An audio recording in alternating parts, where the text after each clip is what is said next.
On est à Repentigny, au pays. Le temps d'un jour, de quelques jours, de mon ami Éric Alexandre. Comment ça va? Ça va très bien toi-même. Hey, ça va bien, merci. Il faut parler de cette belle aventure EAF Design, comment tout ça a commencé. Puis parle-nous de ton bagage là, avant ça. En réalité, c'est une histoire là, qui s'est faite au cours des années. Moi, j'ai commencé en tant que représentant dans le revêtement extérieur, spécialisé en maçonnerie. Et à chaque fois que je rencontrais un client dans un magasin X, il venait me voir. Il était dans l'indécision. Il ne savait pas quoi prendre, il ne savait pas quoi choisir. Puis, à chaque fois, je pouvais l'aider avec les revêtements qui se trouvaient dans le centre pour lequel je travaillais, sans aller plus loin. Mais non, donc, lui limité à un choix X. Là. Exactement. Donc, lui partait, allait voir différents centres de distribution. Chacun lui proposait ses produits en disant que c'est le meilleur produit qui existe sur la Terre. Il n'existe rien d'autre ailleurs. Il n'y a rien d'autre qui existe.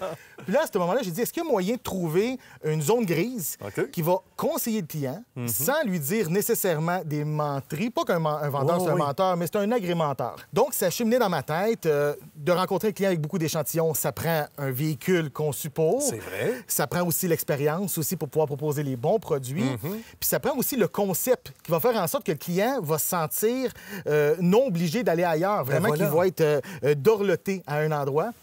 Puis après 14 ans de pensée, c'est EAF Design qui s'est créé. Après une petite discussion avec un de mes voisins. J'étais avec mon voisin, je vais le nommer Christian. J'étais avec mon voisin Christian. Puis, c'est des projets qu'on ne veut pas nommer trop en disant on ne veut pas se faire voler nos idées, on ne sait pas toujours à qui qu'on a affaire. Il faut faire attention. Puis là, je me lance. J'ai dit le projet que j'ai, j'aimerais ça rencontrer les gens, essayer de les aider. Là, il m'a dit OK, renseigne-toi. Je me suis renseigné, je suis allé le voir avec le montant, puis il m'a dit c'est simple, Éric. Je crois en toi, prends le temps que ça prendra, voici des sous, pars là ta business, j'y vois. Voyons donc, quel cadeau du ciel. Un vrai cadeau du ciel. Wow! Puis moi, à l'intérieur de 12 mois, je l'ai remboursé.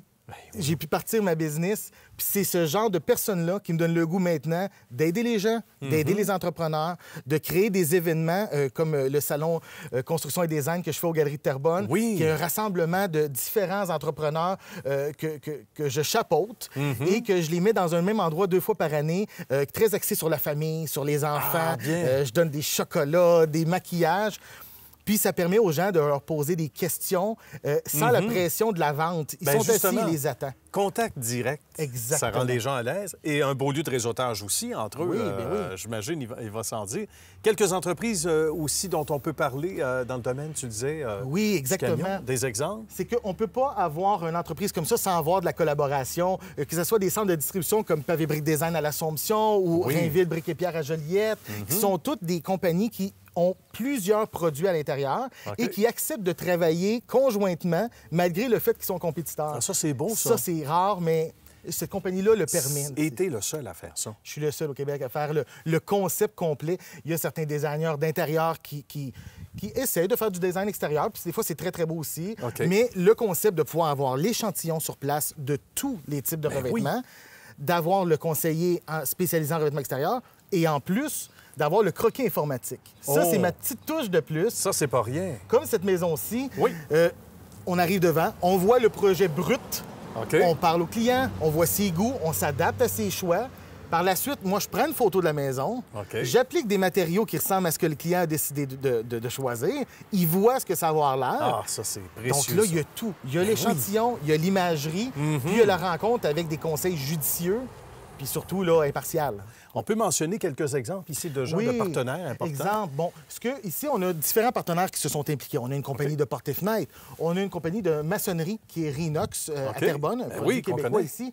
Donc, une maçonnerie qui est alternative. Une maison qui ne peut pas recevoir une maçonnerie, donc elle n'a pas d'assise pour avoir de la brique. Ah, d'accord. On met un produit alternatif qui est collé sur la surface, donc qui donne l'aspect de pierre, qui a la texture de la pierre, mais qui donne un rendu très réel.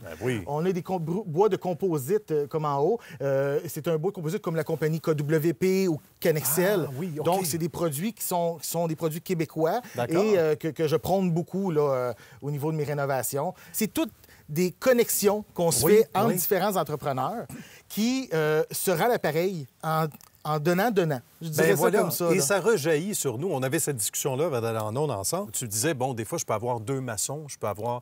Donc, puis il y a sans dire une compétition interne, mais c'est jamais malsain. Exactement. Il y a une collaboration qui se fait. Donc, c'est toujours le client qui en sort gagnant. Là, tout le finalement. temps. Je me dis qu'au niveau de l'entraide, au niveau du troc, ça a marché pendant des années et des années. Ben oui, tout à fait. Pourquoi qu'on ne peut pas trouver une manière de le ramener? La meilleure façon, c'est d'avoir des personnes de confiance, plus de un dans chaque métier, de donner la chance au client de faire soumissionner, de prendre la décision qu'il veut ou qu'il ne veut pas faire affaire avec. Voilà. Mais moi, je peux me porter garant de ce que je réfère parce que j'ai fait plusieurs travaux avec eux et j'ai vu leur réalisation.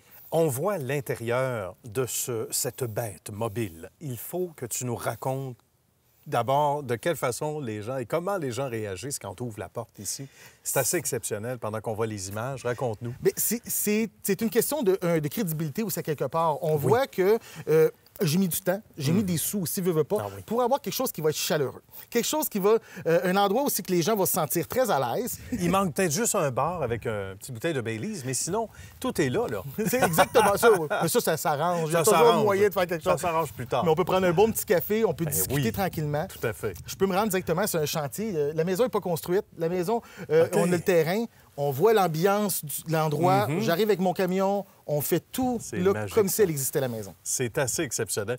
Quand tu es arrivé au jour J, là, que le camion était prêt, parce que tu as travaillé longtemps dans le domaine, tu disais, pour ceux qui viennent de joindre à nous, avec certaines limites, évidemment, travailler pour quelqu'un d'autre, etc., limites en termes de produits à offrir et tout et tout.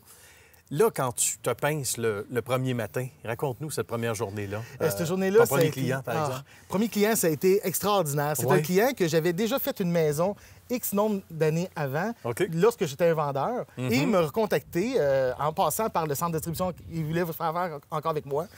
Il m'appelle, je dis, je suis plus un vendeur. Mais j'ai une bonne nouvelle. J'ai quelque chose pour vous.